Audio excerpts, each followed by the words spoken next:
नमस्कार, ABP news देख रहे हैं आप और मैं हूं आपके साथ शीरीन। यूपी में आज सियासत का सुपर संडे है। प्रियंका गांधी ने योगी के गढ़ गोरखपुर में हुंकार भरी है। उन्होंने गोरखपुर से योगी से लेकर एसपी, बीएसपी तमाम दलों पर आज हमला बोला है। तो वहीं यूपी के सीएम योगी आदित्यनाथ अयोध्या में मौजूद हैं। योगी ने अयोध्या में दीपोत्सव की तैयारी का जायजा लिया और विपक्ष पर हमला भी बोला है। यूपी में सियासी घमासान तेज है। जनता किस पर मेहरबान है, इसी पर करेंगे आज बड़ी बहस। और तमाम खास मेहमान जो इस बहस में हमारे साथ शामिल हो रहे हैं, क्योंकि देखिए उत्तर प्रदेश चुनावी राज्य है। अब वहां पर बौछार लग गई है चुनावी वादों की। सब अपने अपने पिटारे से लोगों को लुभाने के लिए, जनता को लुभाने के लिए वादे कर रहे हैं। लेकिन किसके वादे में कितना दम है, किस पर जनता भरोसा करेगी, इसमें तो अभी वक्त है। लेकिन इन चुनावी वादों की हकीकत क्या है, इसी पर चर्चा करने के लिए कई खास मेहमान मेरे साथ जुड़ रहे हैं। हमारे साथ राजनीतिक विश्लेषक के तौर पर शिवम त्यागी इस पैनल का हिस्सा है।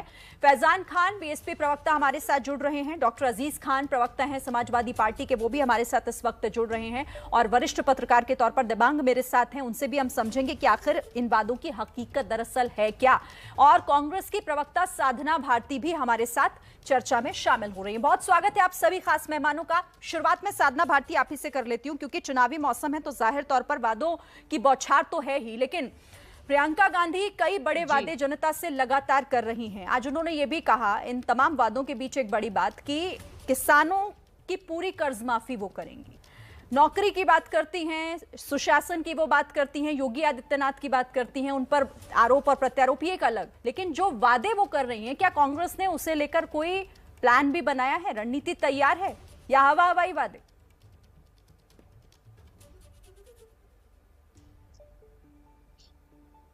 देखिए, भारतीय जनता पार्टी की तरह हम जुमलेबाजी तो करना जानते नहीं हैं आदरणीय शीरीन जी। सर्वप्रथम तो मैं आज, क्योंकि दो राजनीति के महानायकों से संबंधित एक बड़ा दिन है, तो मैं सरदार पटेल जी की जयंती और देश के प्रथम महिला प्रधानमंत्री रही, आतंकवाद से लड़ते हुए जिन्होंने शहादत दी, इंदिरा गांधी जी को शत शत नमन करती हूँ।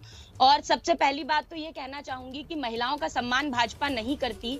इसका एक उदाहरण आज तब भी सामने आ गया जब सरदार पटेल जी को लेकर तो बहुत सारी बातें कर दी गई, परंतु देश की प्रथम महिला प्रधानमंत्री को लेकर एक शब्द भी देश के प्रधानमंत्री ने नहीं कहा, देश के गृह मंत्री ने भी नहीं कहा। ये मुझे लगता है दुर्भाग्यपूर्ण है। दूसरी बात रही आपने किसानों को लेकर बात की, तो देखिए किसानों की कर्ज माफी करने का काम पहले भी कांग्रेस की केंद्र सरकारों ने किया है।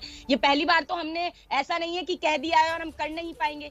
करना तो असल में भारतीय जनता पार्टी की सरकार को चाहिए, जो कि भारतीय जनता पार्टी आज नहीं कर रही है। मैं आपको एक उदाहरण बता देती हूँ कि मैं तो यही कहती हूँ हमेशा से कि चुनाव की आहट आते ही भाजपा में धर्म को धंधा बनाने के सब प्रबंध हो जाते हैं और सत्ता की खुरचन चाटने के लिए भाजपा में नेवलों के भी सांपों से संबंध हो जाते हैं।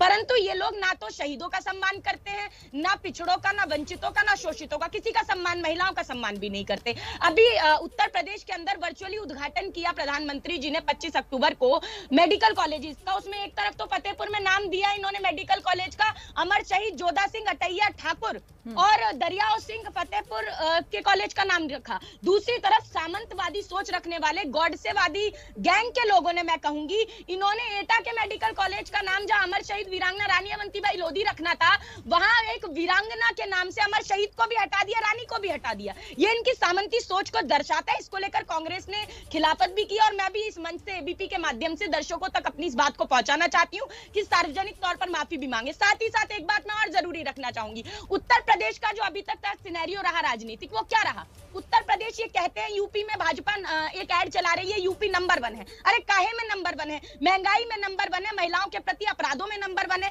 हिंदू धर्म के ठेकेदार बनते हैं। मैं इनसे पूछती हूँ, तब ये कहां सो गए थे हिंदू धर्म के झूठे ठेकेदार, जब एक मंदिर के अंदर बदायूं में एक महिला का बलात्कार हो जाता है और पुजारी बलात्कार करके हत्या कर देता है, बेमौत मार दिया जाता है एक महिला को, तब का हिंदू धर्म के ठेकेदार सो जाते हैं जब गंगा मैया के किनारे लाशों को दफनाया जाता है। आधी रात को एक बेटी के शव को हिंदू धर्म के एक विरुद्ध जाकर पेट्रोल और डीजल डालकर जला दिया जाता है। पेट्रोल डीजल बोलो तो अब तो जेबों में भी आग लग गई है। मैं जहां बैठी हूं 120 से ऊपर चल रहा है मैडम पेट्रोल। क्या हिंदुस्तान की दुर्दशा इन्होंने कर दी है? तो मुझे लगता है इसका जनता इन्हें जवाब देगी और कांग्रेस पार्टी जनता के ही मुद्दों को उठाकर आगे चलेगी। ठीक है साधना भारती। डॉक्टर अजीज खान, प्रियंका गांधी सिर्फ सरकार पर ही सवाल नहीं उठा रही हैं, वो अपने पुराने साथियों पर, जिनका हाथ पकड़कर चली थी लेकिन वो काम नहीं आ पाया और उसके बाद अब हाथ अलग है, सवाल आप पर भी उठाया है। समाजवादी पार्टी और बहुजन समाज पार्टी, मेरे उसके प्रवक्ता भी हमारे साथ हैं, उनसे भी मैं इस पर सवाल करूंगी। डॉक्टर अजीज, पहले आप इस पर जवाब दीजिएगा। कह रहे हैं कि जब जरूरत होती है, जब संघर्ष का वक्त होता है, संकट का वक्त होता है, तब कहां होती है एसपी बीएसपी,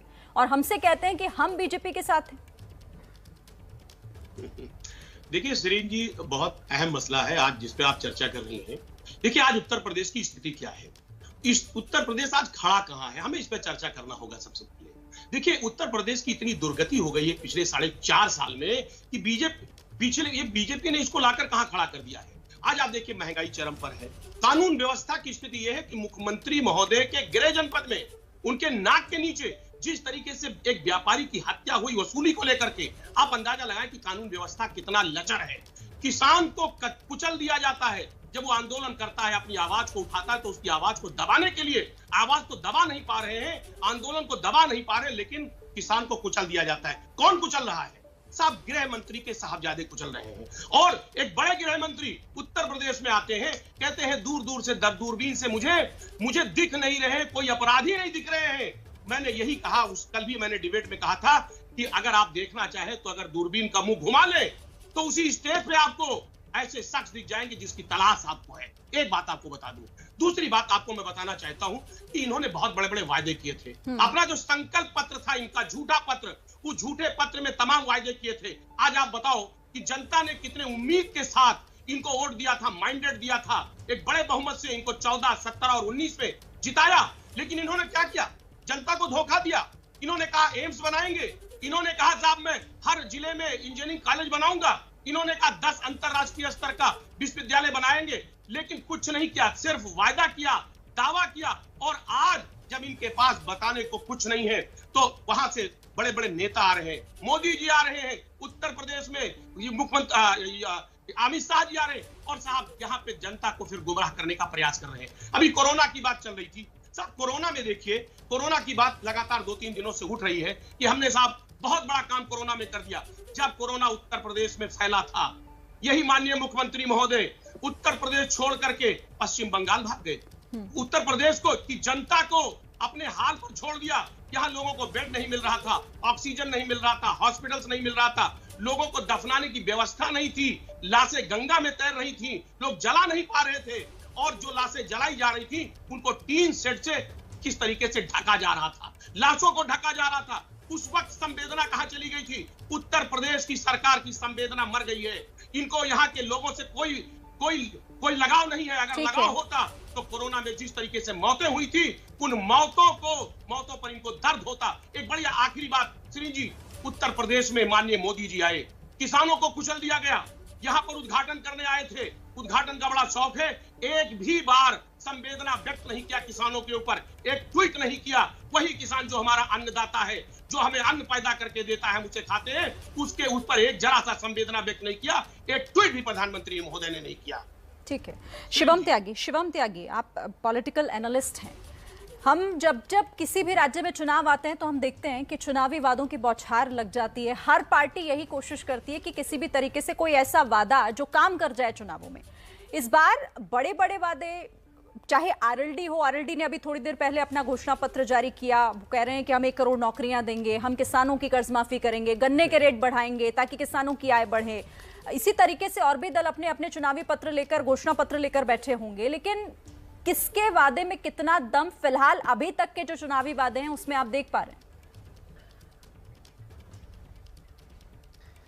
शिरीन जी, सबसे महत्वपूर्ण बात यह है कि मैं एक एक का जवाब देते हुए चलूंगा। सबसे पहले कांग्रेस के प्रवक्ता ने कहा कि दलित को किस तरह से उत्तर प्रदेश में मार दिया गया, पेट्रोल डीजल डालकर जला दिया गया, उसकी तो कोई बात ही नहीं हुई। पंजाब मतलब उत्तर प्रदेश का दलित दलित है और पंजाब का दलित दलित नहीं है। उसके हाथ काट दिए गए, पैर काट दिए गए, पीस करके उसको पंजाब लेकर जाया गया और रातों रात किस तरह से उसका चेहरा भी नहीं देखने दिया गया पंजाब की सरकार की तरफ से उसके परिवार को, और उसको जला दिया गया पेट्रोल डीजल डाल के। क्या वो दलित नहीं है? वहां आप आपकी आंखें बंद हो जाती हैं क्योंकि सरकार आपकी है। इसके बाद जहां तक लगातार बात की गई कि कोरोना से मौतें हो रही हैं, मोदी जी आ रहे हैं, बड़ी बड़ी घोषणाएं कर रहे हैं, मैं बिल्कुल नहीं कहता हूं इस बात को कि कोरोना में इस देश ने दंश नहीं झेला है, लेकिन क्या सभी राज्यों ने नहीं झेला है? क्या सभी की सिचुएशन ऐसी नहीं रही है? अब आपके मूल बात सवाल पर आता हूं। आपने कहा कि बड़ी बड़ी घोषणाएं, मैं कहता हूं बड़ी बड़ी घोषणाएं तो ये खूब करेंगे ही, इससे पहले भी ये सरकारों में रहे हैं, 2012 से 17 तक समाजवादी रही है, उससे पहले बीएसपी रही है। पूछ लीजिए क्या किया है। पूरे टेन्योर में एक सड़क बनाई समाजवादी ने, वो भी 20 किलोमीटर आखिरकार नहीं बना पाए, उसको भी भारतीय जनता पार्टी ने पूरा करा। आज 5 एक्सप्रेसवेज की बात करते हैं, आज अगर हम मेडिकल कॉलेजेस की बात करती है भारतीय जनता पार्टी तो ये कहते हैं कि नहीं, विकास कहां है। आज अगर हम सड़कों के जाल की बात करते हैं तो कहते हैं विकास कहां है। आज हम राम मंदिर की बात करते हैं तो कहते हैं विकास कहां है। आप तो वही लोग हैं ना कि जो कभी राम मंदिर के और राम मंदिर को राम भगवान श्री राम के अस्तित्व को नहीं मानते थे। आज अफगानिस्तान तक से चीजें आ रही हैं मर्यादा पुरुषोत्तम भगवान श्री राम के मंदिर के लिए। मैं कहता हूं हम एक एक अचीवमेंट, एक एक अपना जो काम किया है उसको लेकर जनता के बीच में जाएगी ये सरकार और जनता को बताएगी। आपके पास नेगेटिव मार्किंग करने के लिए और तमाम चीजें और तमाम वादे करने के लिए हैं, लेकिन सरकारों में तो आप रहे हैं ना। आपने मैं फैजान से इसका जवाब ले लेती हूँ। फैजान खान से मैं जवाब ले लेती हूँ। बीएसपी के प्रवक्ता हमारे साथ जुड़े हुए हैं। फैजान। शिरीन जी, देखिए, सबसे पहले तो मैं भारतीय जनता पार्टी को बता दूं, जो राजनीतिक विशेषज्ञ बन के बैठे हैं आपके चैनल पे, ये तमाम बातें सिर्फ भारतीय जनता पार्टी के कह रहे हैं, जबकि कोई राजनीतिक विशेषज्ञ की बात इन्होंने नहीं की। आप देख लीजिए, भारतीय जनता पार्टी ने 4.5 साल के अपने कार्यकाल में सिवाय हिंदू मुस्लिम के मुझे नहीं लगता कोई भी कार्य इन्होंने किया या कोई भी जिम्मेदारी, संवैधानिक पद हो चाहे किसी भी चीज की गरिमा इन्होंने बरकरार रखी। जिस तरह से आपने देखा कि माफियाओं को समाजवादी पार्टी में आपने देखा जिस तरह से बढ़त मिलती थी, उनके स्टेज पे दिखते थे। हमने भारतीय जनता पार्टी के स्टेज पे माननीय अमित शाह जी के स्टेज पे भी देखा, उस शख्स को देखा जिसके रिजिग्नेशन के लिए पूरे उत्तर प्रदेश में कोहराम मचा था, जिन्होंने किसानों को रुपए की जमीन जब्त की है, देश के संविधान को कुचला था। लेकिन इसके बावजूद मैं आपको यह बताता चलूं कि जब आपने भारतीय जनता पार्टी ने कहा कि महंगाई, बेरोजगारी ये पूरा नहीं कर पाए, क्योंकि जब बेरोजगारी की बात आती है, इन्होंने 2 करोड़ का वादा किया था पर एनम का, इन्होंने पूरा नहीं किया। और हमारे नौजवान आज जो बेरोजगार घूमते थे, महिलाएं, एनसीआर बताइए ना, 1860 करोड़ रुपए की जमीनें नहीं जब्त की क्या हमने? तो वो उत्तर प्रदेश में हुआ। 1860 एक मिनट, मेरी बातें कंप्लीट होने दीजिए, आपकी बात हम सुन रहे थे। थोड़ा सा बताइए, जरा बताइए भैया साहब, थोड़ा सा सुनने का मौका हैं। रखिए, पूरी बात सुन लीजिए, शिवम, पूरी बात एक मिनट सुन लेते हैं पहले Faizan Khan. Shivam ji, you don't have right. Shivam ji, जब शिरीन जी का प्रोग्राम चलता है तो थोड़ा कायदे का ये प्रोग्राम फैजान अपनी बात पूरी कीजिए आप। शिवम प्लीज आप थोड़ा धैर्य रखिए, मैं आऊंगी आपके पास। शिरीन जी कीजिए। शिरीन जी, जब दूसरा कांग्रेस की प्रवक्ता ने इस बात को कहा, मैं इस बात को कहता हूं, महिलाओं को सुरक्षा को लेकर जैसे उन्होंने पिटारा खोला, मैं पूछता हूं नया योजना जब 72,000 पर एनम का वादा इन्होंने पूरा किया था 2019 में, माननीय राहुल गांधी जी का आपने देखा था लोकसभा में, उन्होंने वादा किया था हम नया योजना लेके आएंगे। मैं पूछता हूं, जब लोकसभा में वो हार गए चुनाव, क्या पंजाब, राजस्थान, छत्तीसगढ़ में उनकी सरकार नहीं बनी? उन किसानों पे 72,000 पर आए, क्या एनम पे इन्होंने क्यों नहीं चालू कर दिया? दूसरा, आप उत्तर प्रदेश के दलितों को अगर दलित मानते हैं तो आपको पंजाब, राजस्थान, छत्तीसगढ़ का भी मानना होगा। समाजवादी पार्टी जो आज तमाम तरह से वादे कर रही है, समाजवादी पार्टी के गवर्नमेंट में हमने देखा। मैं आपसे सिरिंज जी चैनल के माध्यम से कहना चाहता हूं उत्तर प्रदेश की जनता को, अगर इस उत्तर प्रदेश को विकास की राह किसी ने दिखाया तो आदरणीय बहन कुमारी मायावती जी ने दिखाया। जब हमने यमुना एक्सप्रेसवे बनाया, उसी के तहत पे समाजवादी पार्टी आगे बढ़ी। हम इस उत्तर प्रदेश के चुनाव में 2022 में जब माननीय सतीश चंद्र मिश्रा जी ने प्रभुत्व सम्मेलन किया, तब सारे दल को याद आया, ब्राह्मण समाज की याद आया, सारे दल किए, जिसमें नाकामयाब हुए क्योंकि ब्राह्मण समाज उन्हें बाइकाट कर चुका था। और माननीय सतीश चंद्र मिश्रा जी के नेतृत्व में प्रियंका गांधी ये कह रही हैं कि जिन योजनाओं को उन्होंने शुरू किया था राज्य में, आप दोनों ने बंद की हैं। आप दोनों ने, बीएसपी और एसपी दोनों के लिए उन्होंने कहा कि आप दोनों ने उन योजनाओं को बंद किया। ठीक है, रुकिए, मैं आपके पास आऊंगी, मैं आऊंगी आपके पास, इसका जवाब आप दीजिएगा। जवाब दे दूं मैं, एक मिनट सिरिंज जी, एक मिनट जवाब दे दूं। गन्ना किसानों का मूल्य बहुजन समाज पार्टी के वक्त में 2 गुना किया गया, ये आपके कागज में लिखित है। लेकिन कांग्रेस, समाजवादी पार्टी और भारतीय जनता पार्टी ने अगर 10 रुपए बढ़ाया तो उससे ज्यादा उसका प्रचार प्रसार किया। और जब इनसे महंगाई को कंट्रोल करने की बात करते हैं तो ये कहते हैं कोरोना काल में इकोनॉमी गड़बड़ा गई थी। अगर कोरोना काल में इकोनॉमी गड़बड़ा गई थी आपकी, मैं साधना डॉक्टर जी से, एक मिनट साधना जी, मैं आऊंगी। दिबांग भी मेरे साथ है, एक सेकंड, मैं दिबांग को यहाँ पे जोड़ना चाहती हूँ, फिर मैं साधना आपके पास आती हूँ, आ रही हूं आपके पास साधना, उसके बाद आप ही के पास आऊंगी। दिबांग हमारे साथ है। दिबांग, देखिए, आप सभी को सुन रहे थे और हम इन तमाम चुनावी वादों की बात भी कर रहे हैं। आप तो बेहतर तरीके से समझते भी हैं, आपने कई चुनावों को कवर भी किया है। ये सिर्फ जुमलाबाजी नहीं हो जाती तो क्या हो जाती? और ये बात भी सही है कि आखिर कौन सी सरकार है जो अपने चुनावी वादों को वाकई में पूरा कर पाती है?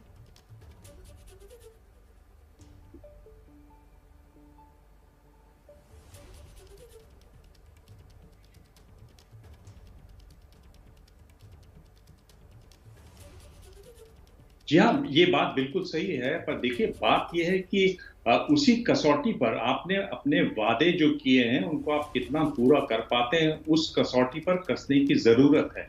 ये जरूर कहते हैं नेता कि भाई कौन वादे पूरे करता है, वादे तो कोई और नहीं पूरे करता। और आजकल ये एक नया फैशन चल चुका है बहस में। बहुत दिनों बाद इस तरह की बहस में लौटा हूं तो एक तो मैं देख रहा हूं कि गर्मजोशी बहुत है, लोग जो प्रवक्ता नए सब नए मुझे दिखाई दे रहे हैं और काफी गर्मजोशी से बात करते हैं। लेकिन आप ये नहीं कह सकते कि साहब पहले दूसरे राज्य में होता है उसकी बात क्यों नहीं करते, यहाँ क्यों बात करते हैं। ये नया ट्रेंड है। अगर कोई गलत है तो वो गलत है, चाहे एक राज्य में हो या दूसरे राज्य में हो।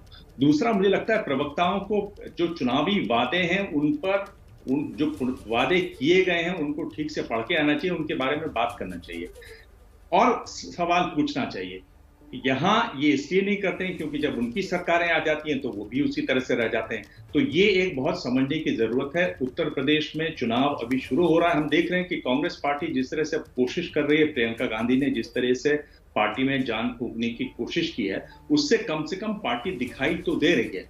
पिछले 4-4.5 साल पहले, 4 साल पहले क्या हुआ वो भूल जाइए। फिलहाल चूंकि चुनाव है तो वो पार्टी दिखाई दे रही है। अभी जो एक परसेप्शन की बात करें तो उसमें समाजवादी पार्टी ने ये परसेप्शन तो बनाया है कि लोग उनको चाहते हैं और वो सबसे आगे दिखाई दे रहे हैं। वो सड़कों पर दिखाई भी देते हैं, अपने दौरे करते हुए दिखाई देते हैं, लोगों को जोड़ते हुए दिखाई देते हैं, लोगों को अपनी पार्टी में शामिल करते हुए दिखाई देते हैं। बहुत जरूरी है लोकतंत्र में कि नेता आकर अपनी जनता से बात करें। उस खाने की अगर हम बात करें तो वहां बीएसपी को भी बहुत कुछ करना है। मायावती जी इस तरह से अब सक्रिय रूप से दिख नहीं रही है, मेरे ख्याल से उसका हम लोग इंतजार करेंगे। ये जो आपने जो सवाल पूछा मेरे ख्याल से बहुत जरूरी है कि जो आपने वादे पूरे किए, आपको समय दिया जनता ने, आपको बहुमत दिया जनता ने, आपने वो काम पूरा किया या नहीं किया। किसानों की आय दोगुनी होने की बात आपने कही थी 2022 तक, वो अब कहां तक पहुंची आप उसमें बताएं। तो ये जब तक इस तरह से बातें नहीं होंगी तब तक मुझे लगता है कि लोकतंत्र में ये जरूरी है कि जो भी पॉलिटिकल पार्टीज हो उनकी जवाबदेही हो, नेता हो उनकी जवाबदेही हो। अगर जवाबदेही होगी तभी ये जिम्मेदार लोकतंत्र होगा, वरना तो आप हल्ला मचाते रहिए, उससे कुछ होता नहीं। और यही वजह है ना कि जवाबदेही तय नहीं है, इसीलिए कोई भी वादा आप कर जाइए, भले ही उसकी हकीकत क्या है, आप उसे पूरा कैसे करेंगे, आपके पास उसका रोड मैप किस तरह से है भी तैयार या फिर नहीं। साधना, जिसका जिक्र दिबांग भी कर रहे थे, ये तो नया ट्रेंड शुरू हो गया और ये बहुत आसान तरीका भी है कि आपकी तैयारी क्या है वो छोड़कर दूसरों ने क्या तैयारी की थी और कितना वो कर पाए, ये बहुत आसान और सबसे सही तरीका है।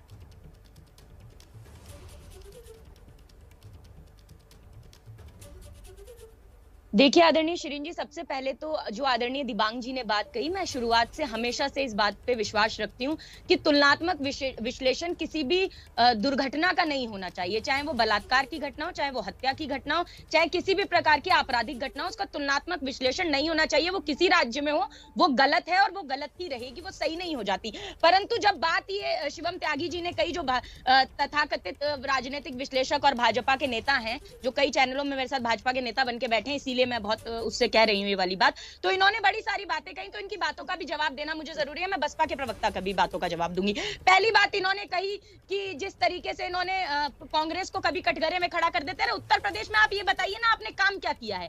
आपका तो विश्लेषण भाजपा के कार्यालय में हो जाता है, लेकिन असली विश्लेषण करके बताइए ना कि उत्तर प्रदेश के अंदर व्यापारी की हत्या कर दी जाती है, पुलिस अफसर फरार हो जाता है, उस पर लाखों का जो वो एक इनाम घोषित कर दिया जाता है, पुलिस वाले अपराधी को ढूंढ नहीं पाते हैं। रात के अंदर एक दीपा आत्महत्या कर लेती है, भाजपा के गुंडे उसे परेशान करते हैं। और मायाराम लोधी बहराइच में भाजपा के गुंडे रात में 2 बजे जाकर पीट कर हत्या कर देते हैं, कोई कार्रवाई नहीं होती, कोई मुआवजा नहीं, कोई सरकारी नौकरी नहीं। जिसे एबीपी न्यूज उठा देता है, जिसे मीडिया उठा देती है, वहां चले जाते हैं योगी आदित्यनाथ जी। जाना भी जरूरी नहीं समझते, पहले तो प्रयास करते हैं कि किसी कांग्रेस या विपक्ष के नेता को वहां तक पहुंचने ना दिया जाए। उन्नाव के अंदर अमर शहीद गुलाब सिंह लोधी की प्रतिमा तक आपने कैद करा रखी है, उन्हें कब आजाद करेंगे ये बताइए। अमर शहीदों से क्या बैर है आपको, ये भी बता दीजिए। हमें मालूम है कि आपने अंग्रेजों से माफी मांगने का काम किया है आजादी के आंदोलन में, परंतु अब हिंदुस्तान लोकतंत्र पे चलता है भाई, राजतंत्र पे नहीं चलता। दूसरी बात मैं कहना चाहूंगी, बसपा के प्रवक्ता की बात मैं कहना चाहूंगी,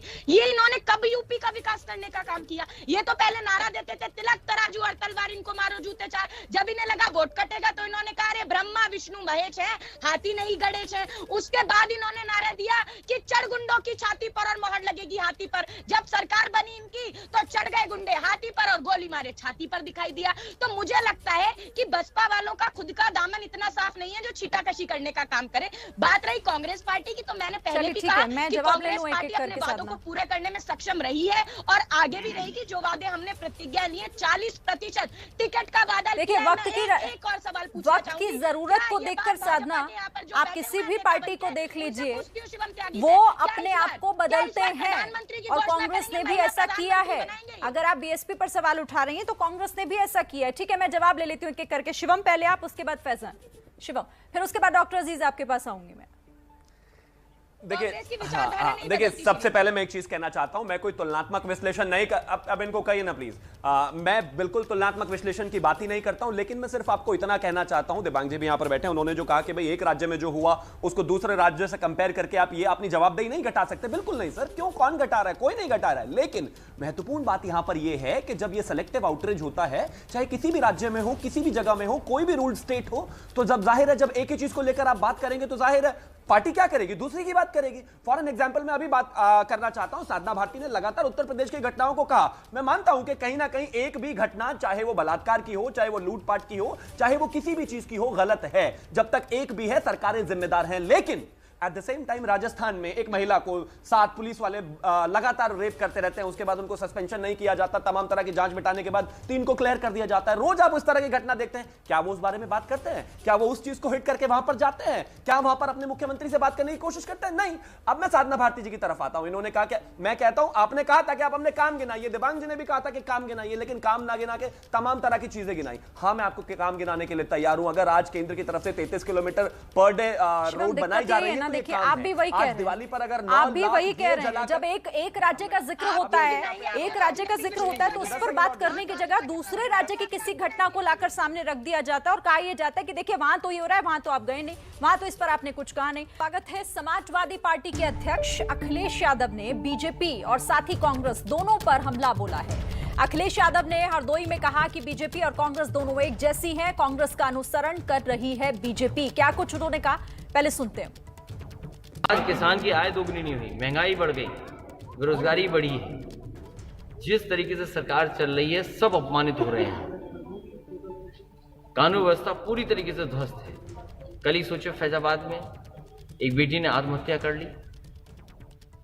किस पे आरोप लगाए? पुलिस पे आरोप लगाए। अगर पुलिस ही घटनाओं में शामिल हो जाए तो न्याय कौन देगा?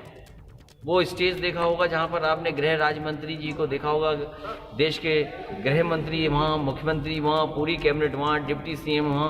क्या उम्मीद करोगे जिन किसानों को कुचल दिया गया टायर से उनको न्याय मिल जाएगा? क्या गोरखपुर की घटना नहीं देखी आपने कि एक व्यापारी को पीट पीट करके मार दिया? ये कानून व्यवस्था ध्वस्त है। संकल्प पत्र इन्होंने पलट के दोबारा नहीं देखा, इसलिए जनता में आक्रोश है।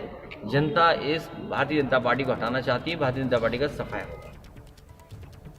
तो सुना आपने, अखिलेश यादव को हरदोई में कार्यक्रम में शामिल होने गए थे और वहां पर उन्होंने कांग्रेस और बीजेपी दोनों पर आरोप लगाते हुए कहा कि भाई दोनों ही एक जैसी पार्टियां हैं और कांग्रेस भी बीजेपी की तरह ही काम कर रही है।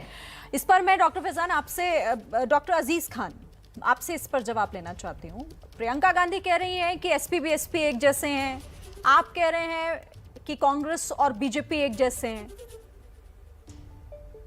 देखिए शिरीन जी, 2-3 बातें हैं। जिस तरह से आप लगातार आप देखिए कि बीजेपी जो है वो अपने कामों में विफल है। वो सिर्फ रंग बदलने को और नाम बदलने को काम कहती है। आज कहीं ना कहीं वो कटघरे में खड़ी है।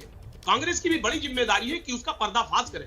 लगातार हम 4.5 साल से जमीन पर उतर करके हम बीजेपी के कारनामों को उजागर कर रहे हैं और ये जिम्मेदारी कांग्रेस की भी है। कांग्रेस को फ्रंट फुट पे आकर के बात बतानी चाहिए। आप देखिए जिस तरीके से लगातार स्कीमें लॉन्च की जा रही है और वो जमीन पर नहीं आ रही है। आप अंदाजा लगाएं कि 1768 स्कीमें जो है वो लागू की मोदी जी ने लॉन्च किया, 925 जमीन पर नहीं आया और 469 जो जमीन पर भी आया वो इतना लेट से आया कि 4.4 लाख करोड़ रुपए एक्स्ट्रा लग गया। और आप देखिए कि उनकी सारी स्कीमें फेल रही, उस पर कांग्रेस आवाज नहीं उठा रही है। कांग्रेस की जिम्मेदारी है, बड़ी पार्टी है कि उसको सामने उसको कटघरे में खड़ा करना चाहिए। आप देखिए कि मोदी जी ने जो स्कीम लॉन्च किया उसमें उनके वेबसाइट पे आप जाइए तो 1,86,000 कंप्लेन है खाली वेबसाइट पे जो उन्होंने स्कीम लॉन्च किया है। आप देखिए कि स्किल इंडिया पे अगर आप उसके वेबसाइट पे जाएं तो 54,000 लोगों ने कंप्लेन किया है। मेक इन इंडिया जो ये मैन्युफैक्चरिंग डिपार्टमेंट को बहुत अच्छा करने के लिए ये मोदी जी ने लॉन्च किया था, 3 करोड़ 80 लाख लोग उससे बेरोजगार हो गए। आजकल रोजगार उनको नहीं मिल पाया। अब तमाम तरीके के डिफॉल्ट है, तमाम तरीके की ऐसी समस्याएं हैं जो बीजेपी कर रही है। बीजेपी काम नहीं कर रही है, कांग्रेस की जिम्मेदारी है कि उसको पर्दाफाश करे। लेकिन आज आप देखिए, जिस तरह अभी मैं देख रहा था फैजान जी को, वो साहब समाजवादी पे कुठाराघात कर रहे थे। मैं कहना चाह रहा हूं 3 बार इन्होंने बीजेपी से हाथ मिलाया है।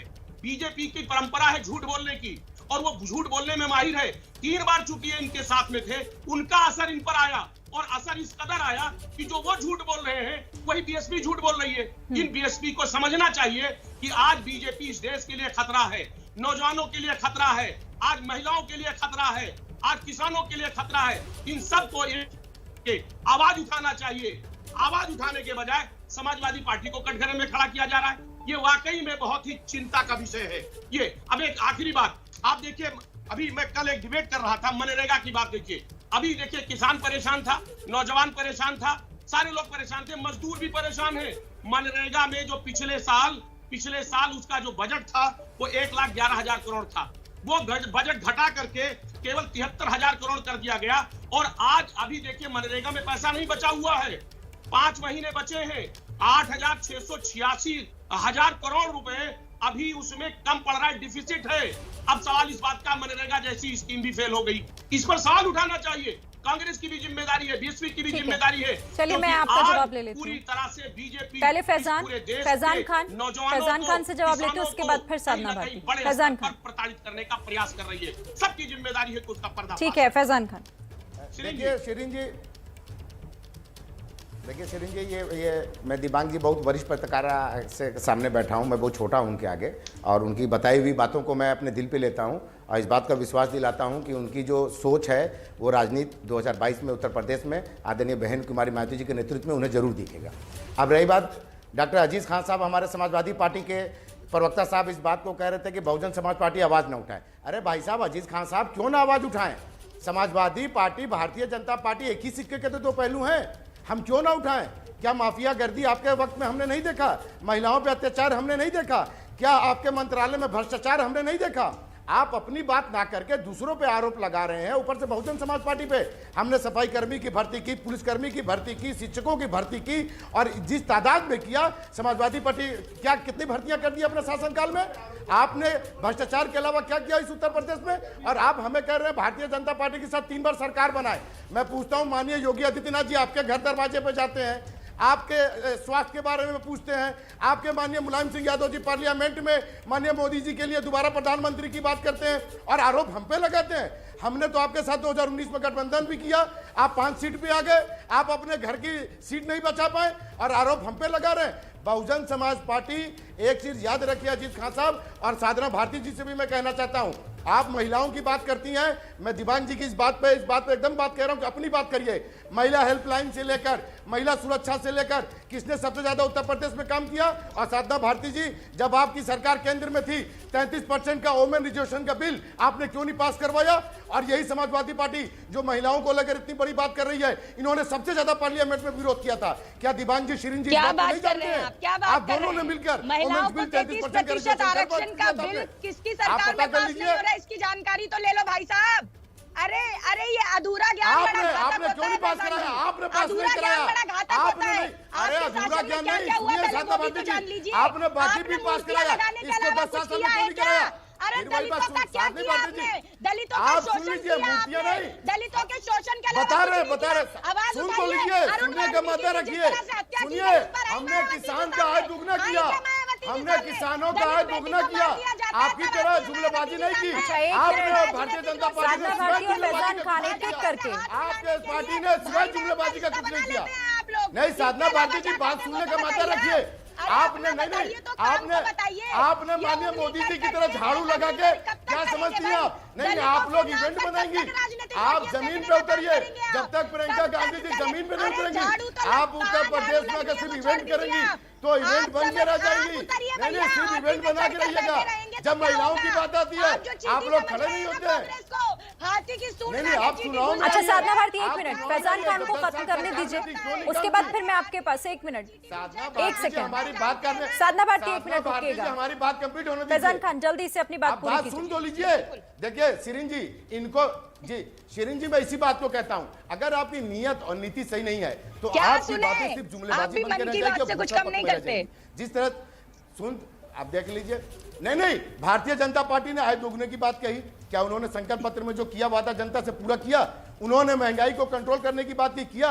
बेरोजगारी जो रोजगार 2 करोड़ देने की बात की थी, क्या उन्होंने किया? इसी तरह से मैं कांग्रेस पे भी आरोप लगा रहा हूँ, कांग्रेस पार्टी, साधना भारती, साधना भारती, आप साफ सब बताइए ना। आप साधना भारती जी सुन आप लीजिए, एक सेकंड सुनिए उन्हें पहले, सुन उसके बाद लीजिए। भारती जी हिंदू धर्म के तथाकथित नहीं, ऐसे साधना ना आप भारती सुन जी, पाएंगे ना मैं आप दोनों को साधना सुन पा भारती रही हूँ। जी। ठीक है, चलिए मैं आपके पास अब बाद में आऊंगी। मैं दिबांग के पास एक बार फिर से जाना चाहती हूँ। दिबांग, यही दिक्कत है दरअसल, और आप जिसका जिक्र कर रहे थे दिबांग की जवाबदेही दरअसल तय नहीं है। जवाबदेही अगर हो जाए तो शायद ये पिटारे से जो इतने बड़े बड़े और ये सिर्फ चुनावी वादों के तौर पर जो जुमलेबाजी दिखाई देती है, शायद ये फिर ना हो। अगर जवाबदेही तय हो जाए, दिक्कत यहीं से शुरू हो जाती है।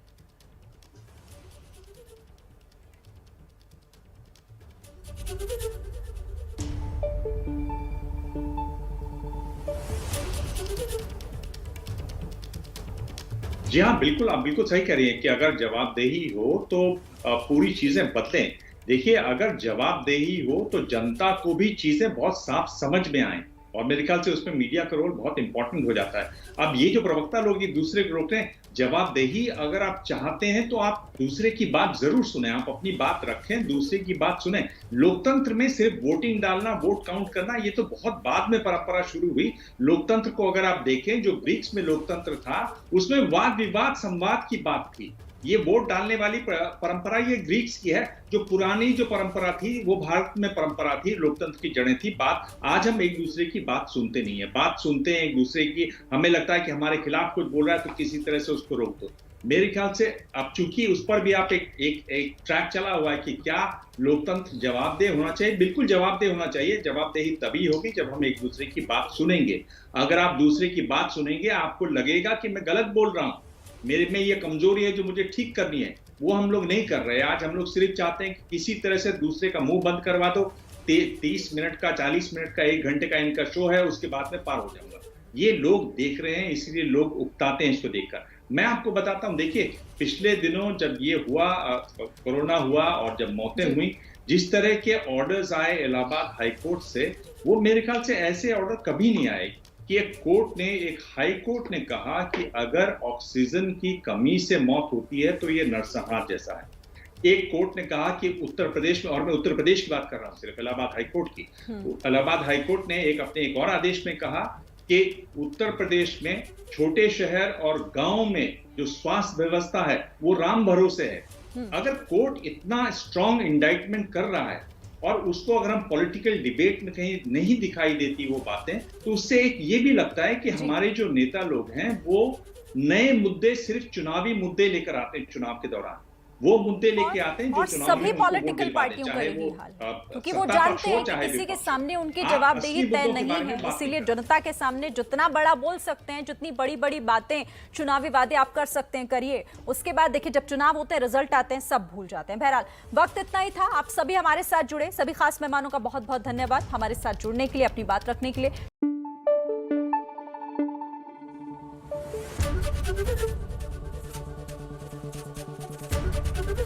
एबीपी न्यूज आपको रखे आगे।